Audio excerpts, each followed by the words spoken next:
একটা কথা আজকাল চারদিকে খুব চলছে। কথাটা হচ্ছে বাংলাদেশ এবং ইউনূস সরকার নিয়ে। এদের এই বাংলাদেশ এবং ইউনূস সরকারের বিষয়ে আমেরিকার দৃষ্টিভঙ্গি পাল্টে গেছে, এই কথাটা যেমন চলছে তেমন এর সাথে সাথে এটাও উঠে আসছে। অনেকেই বলছে যে ভারতও নাকি শেখ হাসিনার পাশ থেকে সরে এসে চুপ হয়ে গেছে, এ কথাটাও বলছে। কথাটা যে একেবারে ভুল এমনটা অবশ্যই নয়, কিছু পরিবর্তন তো স্পষ্ট দেখা যাচ্ছে, সেগুলো তো অস্বীকার করা যায় না।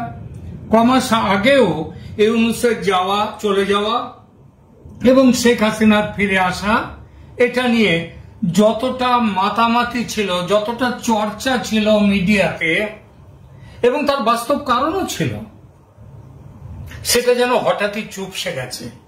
কেমন যেন একটা থমথমে ভাব চারদিকে। আবার অনেকেই থমথমে ভাবের মধ্যে দিয়ে তারা ভাবছে যা হওয়ার হবে, একটা যেন সিনিক একটা মনোভাব এসে গেছে অনেকে।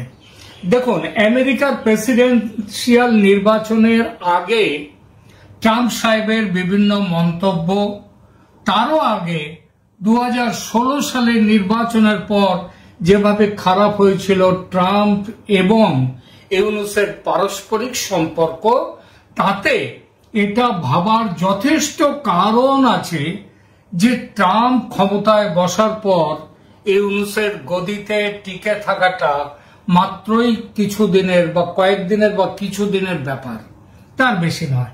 তার কারণ শুধু ট্রাম্প নয়, ট্রাম্পের সাথে ইউনূসের ব্যক্তিগত সম্পর্ক নয়, ট্রাম্পের সাথে নরেন্দ্র মোদীর যে একটা পার্সোনাল যে রিলেশন, সেটাও ইউনূসের চলে যাওয়াটা এবং হাসিনার দ্রুত ফিরে আসাটা অনেকটা যেন স্পষ্ট করে দিচ্ছিল।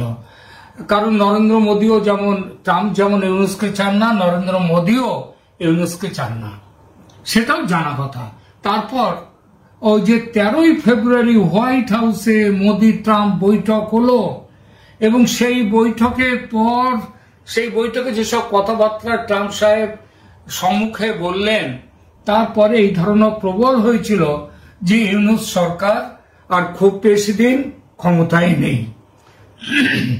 এই সম্ভাবনা আরো জোরদার হয় যখন ইউএস এইড বন্ধ করে দেয় বাংলাদেশ, কেন বাংলাদেশের সব আর্থিক সাহায্যের দরজা, এমনকি রোহিঙ্গাদের জন্য যে বিরাট সাহায্য আসতো মার্কিন যুক্তরাষ্ট্র থেকে, সেটাও বন্ধ করে দেয় আমেরিকা। অর্থ কষ্টের দিশাহারা ইউনূসের সামনে এরপর একটু একটু করে ট্রাম্পকে প্রসন্ন করার জন্য ইউনূসের কি বলবো ঘাড় নিচু করাটা, তাকে করাটা শুরু হয়ে গেল এবং ট্রাম্প সাহেবের আমেরিকা প্রসন্ন হওয়ার অভিনয় শুরু করে দিল। এমনিতে নয়, এসবগুলো এমনিতে হয় না, নির্দিষ্ট লক্ষ্য স্বার্থ মাথায় রেখে এগুলো হয়।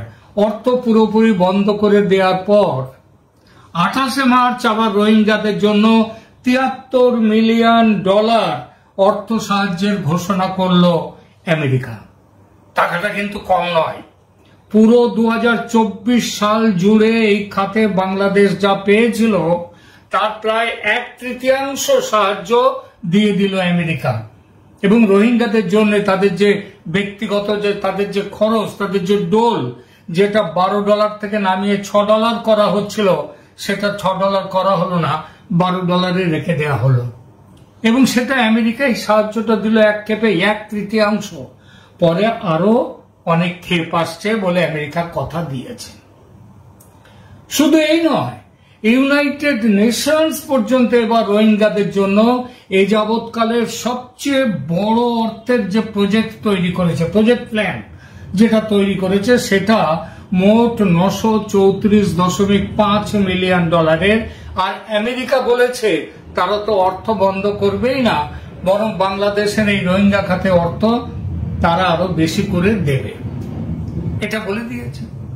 আরো আছে, ধরুন তো এগুলো গেল একদিকে, আবার ওদিকে শুল্ক যুদ্ধে বাংলাদেশের ঘাড়ে যে বড় বোঝা চেপে বসেছিল, সেখান থেকে আপাতত স্বস্তি মিলেছে বাংলাদেশের। এজন্য আবার ট্রাম্পকে ধন্যবাদ জানিয়ে চিঠিও দিয়েছেন মোহাম্মদ ইউনূস। সব মিলিয়ে দেখা যাচ্ছে ট্রাম্প সাহেব বাংলাদেশের উপরে, ইউনূস সাহেবের উপরে সদয় হয়েছেন এবং এই মিলিয়ে নেবেন শুল্ক হার যখন পাকাপাকি ঠিক হবে, এই 90 দিনে পরে, 90 দিনের একটা সময় বেঁধে দিয়েছে, তারপরে তখন দেখবেন বাংলাদেশ বড় সুবিধা পাবে। কারণ বাংলাদেশের দিকে, ইউনূসের দিকে নয়, বাংলাদেশের দিকে ট্রাম্প এখন সদয় দৃষ্টি দিয়েছেন, সেটা বোঝা যাচ্ছে। একদিকে এই চলছে, অন্যদিকে মার্কিন কর্তারা তারা আবার ঘন ঘন সফরে আসছেন বাংলাদেশে। এমনকি হাওয়াই দ্বীপপুঞ্জের যে মার্কিন সেনা ঘাঁটির কর্তারা ঘুরে গেছেন, এটা তো আপনারা জানেন, সেই গত মাসের 24-25 মার্চের তারা এই ঘটনা। তারা বৈঠক করেছেন সেনা কর্তা ও প্রধান উপদেষ্টার সঙ্গে, বড় প্রস্তাব নিয়ে এসেছেন। কি সেই প্রস্তাব বলবো? শেখ হাসিনা তখনও বিতাড়িত হননি, জানুয়ারির নির্বাচন শেষ হয়েছে, বিপুল ভাবে জিতেছেন শেখ হাসিনা, কিন্তু আমেরিকা ঢোল পিটাতে লাগলো, চারদিকে একেবারে তুল কালাম বাজিয়ে দিল এইসব বলে যে এই ভোট হয়েছে জালিয়াতির ভোট। একদিকে এই বলছে, আর একদিকে গোপনে শেখ হাসিনার কাছে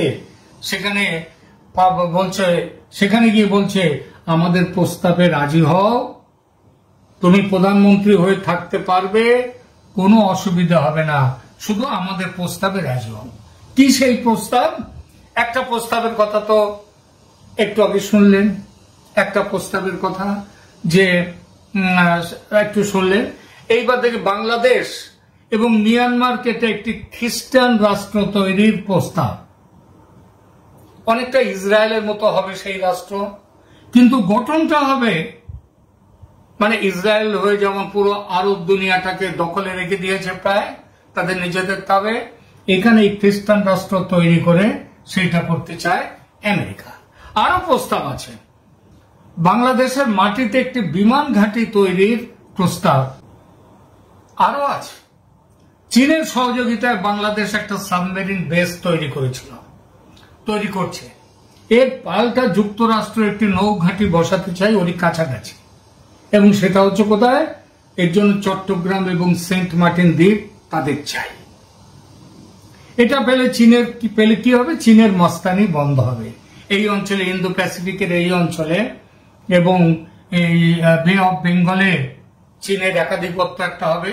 এই মস্তানি বন্ধ করার জন্যই মিয়ানমারকে টুকরো করতে চায় আমেরিকা, কারণ মিয়ানমারের জান্তা সরকারকে দিয়ে চীন করিয়ে নিচ্ছে সব কাজ। সুতরাং মিয়ানমার টুকরো হলে আমেরিকা বকলমে সেখানে বসে যাবে, আর আমেরিকা সেখানে বসলে চীন তার ক্ষতি হবে। আজকের কলকাতার আনন্দবাজার পত্রিকায় এই বিষয়ে একটি প্রতিবেদন বেরিয়েছে। প্রতিবেদনটা গুরুত্বপূর্ণ, একটু পড়ছি। এখানে বলা হয়েছে, মায়ানমার টুকরো করতে বাংলাদেশে তৎপর আমেরিকা। বিশ্ব রঙ্গমঞ্চে চীনের সঙ্গে সামরিক কৌশলগত সংঘাত আমেরিকার, তার অনুষঙ্গে হঠাৎই তৎপরতার কেন্দ্রে চলে এসেছে বাংলাদেশ। পরিস্থিতি এত দ্রুত পরিবর্তন হচ্ছে সেখানে, আমেরিকা ও পাকিস্তান সরকার এবং মায়ানমারের নানা বিদ্রোহী গোষ্ঠীর প্রতিনিধিরা যেভাবে আনাগোনা বাড়িয়েছে বাংলাদেশে, কপালে ভাঁজ পড়েছে দিল্লিরও। বস্তুত মায়ানমারের গৃহযুদ্ধের পরিস্থিতিতে না জড়ানোর কৌশল নিয়েছে ভারতের নরেন্দ্র মোদী সরকার, কিন্তু বাংলাদেশকে কেন্দ্র করে এই তৎপরতার কেন্দ্র হয়ে উঠেছে মায়ানমার। মায়ানমারের সামরিক জুন্টা সরকারের সঙ্গে চীনের খুবই মহরম, তবে দেশটির বাংলাদেশে লাগোয়া কুকি চীন ও রাখাইন প্রদেশ এখন বিদ্রোহী বাহিনীর দখলে। আমেরিকা একদিকে এই বিদ্রোহী বাহিনীগুলোকে পরিকাঠামোগত সহযোগিতা করছে, পড়ুন অস্ত্রশস্ত্র সরবরাহ তার কৌশল নিয়েছে। একই সঙ্গে আরাকান আর্মির দখলে থাকা রাখাইন, সাবেক আরাকান প্রদেশকে মায়ানমার থেকে বিচ্ছিন্ন করে পৃথক রাষ্ট্র ঘোষণার জন্য উস্কানি দিচ্ছে। সূত্রের খবর, আমেরিকা ইউনূস সরকারের কাছে, এই জায়গাটা শুনুন, আমেরিকা ইউনূস সরকারের কাছে বলেছে ঢাকা যাতে স্বাধীন রাখাইনকে স্বীকৃতি দিতে এগিয়ে আসে।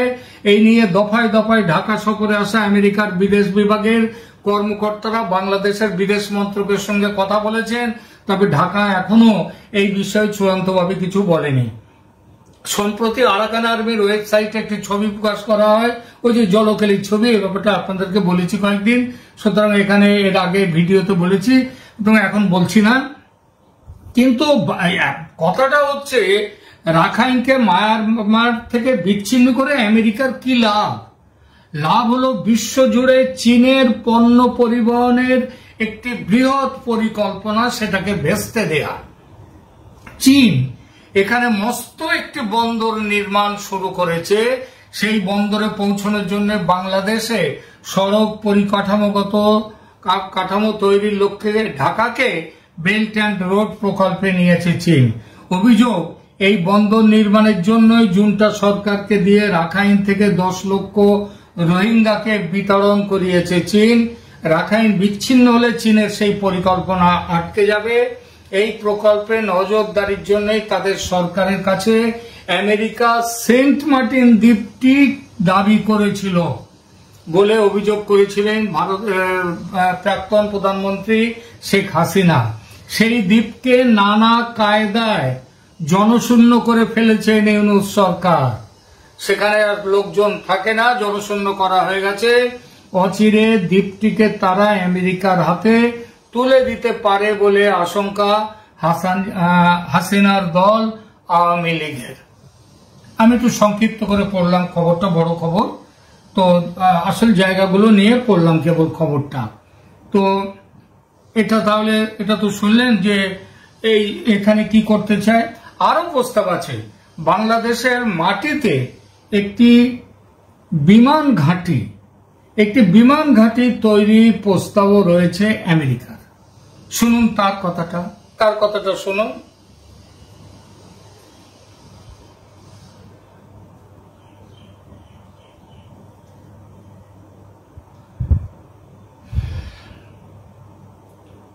এখানেই শেষ নয়, আরো আছে। চীনের সহযোগিতায় বাংলাদেশ একটা সাবমেরিন বেস তৈরি করেছে। এর পাল্টা যুক্তরাষ্ট্র একটি নৌঘাঁটি বসাতে চায়। এর জন্য চট্টগ্রাম, কক্সবাজারের অঞ্চল এবং ওই সেন্ট মার্টিন দ্বীপ চাই। অলরেডি আরাকান আর্মির সঙ্গে আমেরিকা সেখানে এসে গেছে। এটা পেলে চীনের মাস্তানি বন্ধ হবে। এই মাস্তানি বন্ধ করার জন্যই মিয়ানমারকে টুকরো করতে চায় আমেরিকা। কারণ মিয়ানমারের জান্তা সরকারকে দিয়ে চীন করিয়ে নিয়েছে অনেক বড় বড় কাজ। আর মিয়ানমার টুকরো হলে আমেরিকা সেখানে এসে যাবে। সেই জন্য বুঝলেন তো, মায়ানমারের উপর থেকে চীনের বেল্ট অ্যান্ড রোড ইনিশিয়েটিভ এসে পৌঁছেছেন ঢাকায়। ঢাকাও তার বড় অংশীদার ওই প্রকল্পের, চীনা প্রকল্পের। ইউনূস চীনে গিয়ে লালমনিরহাট, ওই বিমানবন্দর আধুনিকীকরণ, তিস্তা, মংলা ইত্যাদি যেসব চুক্তি করেছেন, ওসব এখন আমেরিকার চাপে প্রায় বাজে কাগজের ঝুড়িতে পড়তে চলেছে। কারণ আরাকান আর্মি চট্টগ্রাম গায়ে ঘাঁটি তৈরি করে ফেললে ওই বঙ্গোপসাগরের ওই দিক দিয়ে চীনের এগিয়ে আসা খুব মুশকিল। বাংলাদেশ সেনাবাহিনীও আমেরিকার চাপে নীরব দর্শক হয়ে বসে থাকতে বাধ্য হবে এবং এখন বাধ্য হয়ে গেছে। আপাতত আমেরিকা মিয়ানমারকে টুকরো করতে ব্যস্ত। এতে চীনের ব্যবসার পরিকল্পনা ভেস্তে পড়বে। আমেরিকা যেটা চায় এটা ভারতও চায়, কিন্তু এইখানে এবার আসছে ভারত আমেরিকার আবার একটা তালমেলের ব্যাপারটা। কিন্তু ভারত এটা চায় বললাম, কিন্তু আমেরিকা কিন্তু মিয়ানমার, বাংলাদেশ ও ভারতের মিজোরামকে নিয়ে যে একটি খ্রিস্টান রাজ্য তৈরি করার প্রস্তাব করেছে, সে প্রস্তাবে ভারত কখনোই সায় দিতে পারে না। এবং ভারত স্পষ্ট বলে দিয়েছে যে আমেরিকা যদি ওই ধরনের প্রস্তাব থেকে পিছিয়ে না যায়, তবে ভারত, চীন, রাশিয়া, ভারত কিন্তু একসাথে মিলে আমেরিকার বিরুদ্ধে যা করার সেটা করবে। এই চাপ কিন্তু আমেরিকার কাছে ভারত দিয়ে দিয়েছে এবং এই চাপ পেয়ে এখন আমেরিকা শিকেই তুলে দিয়েছে ওদের ওই খ্রিস্টান রাজ্য তৈরির পরিকল্পনা। এখনকার মতো অবশ্যই, ভবিষ্যতে কি হবে বলা যাবে না। এবং সেন্ট মার্টিনও কিন্তু লম্বা লিজে আমেরিকাকে আমেরিকার পকেটে কিন্তু ইতিমধ্যে চলে গেছে বলে আমাদের কাছে খবর। স্বাধীন সার্বভৌম রাষ্ট্র বাংলাদেশ ক্রমেই ইরাক এবং সিরিয়ার দিকে চলে যাচ্ছে। তাদের নিজেদের জন্য নয়, অন্য আন্তর্জাতিক শক্তি তাদের কামড়াকামড়িতে বাংলাদেশ কিন্তু ক্রমশ ইরাক সিরিয়া হয়ে যাচ্ছে। আমেরিকা, ভারত, চীন, রাশিয়া এরা সবাই যেভাবে নিজের মতো করে বাংলাদেশে এগিয়ে চলেছে, তাতে ইউনূস সাহেব বসে আছেন গদিতে ঠিকই। এখন যতদিন না আমেরিকার স্বার্থ পূরণ হয়, ইউনূস গদিতে থাকবেন। একটাই আশার কথা, ভারত সমানে দ্রুত নির্বাচনের জন্য চাপ দিয়ে চলেছে। দ্রুত নির্বাচন ভারত চাপ দিয়েছে, যে কোনো মূল্যে হোক এবছরের মধ্যেই ভোট করতে হবে। ফ্রি, ফেয়ার অ্যান্ড ইনক্লুসিভ নির্বাচন সেটা করতে হবে। এবং আমেরিকাকে পরিষ্কার বলে দিয়ে দিয়েছে, আমেরিকা সেই দাবি যাতে বাংলাদেশ মানতে, ইউনূস সরকার মানতে বাধ্য হয়, তার জন্য আমেরিকাকেও চাপ সৃষ্টি করতে হবে।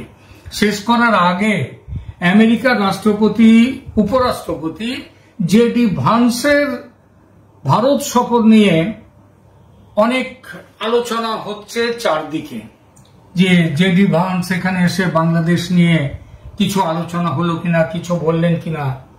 জেডি ভান্স কিন্তু পরিষ্কার বলেছেন যে তিনি এখানে ট্যারিফ এবং ব্যবসা, তিনি এখানে ব্যবসা করতে এসেছেন, ব্যবসার ব্যাপারে কথা বলতে। আর একটা বড় ব্যাপার হচ্ছে তার এই ভিজিটটা হচ্ছে সপরিবার ভিজিট। সপরিবারে এসেছেন তিনি যে মোদির সঙ্গে একদিন সামান্য একটু সময়ের জন্য কথা বলেছেন, কেবল সামান্য কিছু সময়ের জন্য, কারণ মোদির তাড়া ছিল সেদিনই সৌদি আরবে চলে যাওয়ার। কেন সৌদি আরবে হঠাৎ আমেরিকার উপরাষ্ট্রপতিকে মোটামুটি সময় না দিয়ে এই যে মোদি চলে গেলেন সৌদি আরবে, এটাও কিন্তু একটা চাপের রাজনীতি। সেই চাপটা কি, যে বাংলাদেশের ব্যাপারে এবং অন্যান্য অনেক ব্যাপারে আমেরিকা যে নীরব রয়েছে, এটা ভারতের মোদির পছন্দ নয়, মোদি নারাজ। সেটা তিনি ভান্সকে বুঝিয়ে দিলেন এবং ভান্স সেটা যে বোঝেননি এমন নয়। মোদির কিন্তু কোনো বড় সড়ো জরুরি কাজ যে আছে ওখানে সৌদি আরবে, তা কিন্তু নয়। খুব বড় সৌদি আরবে কাজ থাকলে মোদি ওই কাশ্মীরে যে খুনোখুনিটা হলো, যেভাবে টুরিস্টদের হত্যা করা হলো, তারপরে সেই খবর পেয়ে মোদি ছুটে ফিরে চলে আসতেন না, কাল রাত্রেই ফিরে এসছেন মোদি। তো সুতরাং এইটাও মাথায় রাখতে হবে, দেখতে হবে। আর একটা জিনিস মনে রাখবেন, জয়শঙ্করের সঙ্গে কিন্তু জেডি ভান্সের কোনো কথা হয়নি। জয়শঙ্করের সঙ্গে কথা হলে কিংবা পররাষ্ট্র দপ্তরের সঙ্গে কথা হলে ভাবা যেত অন্তত কিছু বাংলাদেশ নিয়ে আলোচনা হয়তো হয়েছে তাদের মধ্যে, কিন্তু আদতেই নয়। কারণ জয়শঙ্করের সঙ্গে কোনো রকম কথাও হয়নি ভান্সের। এবং জয়শঙ্কর জেডি ভান্সকে স্বাগত জানাবার জন্য কিন্তু বিমানবন্দরেও ছিলেন না। বিমানবন্দরে গিয়েছিলেন রেলমন্ত্রী অশ্বিনী বৈষ্ণব, তিনি গিয়েছিলেন। এগুলো কিছু এইসব পদক্ষেপগুলো, এইসব ছোট ছোট ঘটনাগুলো আজকের দিনের কূটনীতির জগতে কূটনীতি অনেক বুঝিয়ে দেয় কোন দিকে কি চলছে। সুতরাং ভারতের বাংলাদেশে আগামী দিনে আন্তর্জাতিক রাজনীতির একটা প্রচন্ড ঝড় আসছে, আন্তর্জাতিক রাজনীতির সাইক্লোন। সেই ঝড়ে বাংলাদেশ কোথায়, কিভাবে, কেমন ভাবে থাকবে সেটা ভবিষ্যৎ বলবে।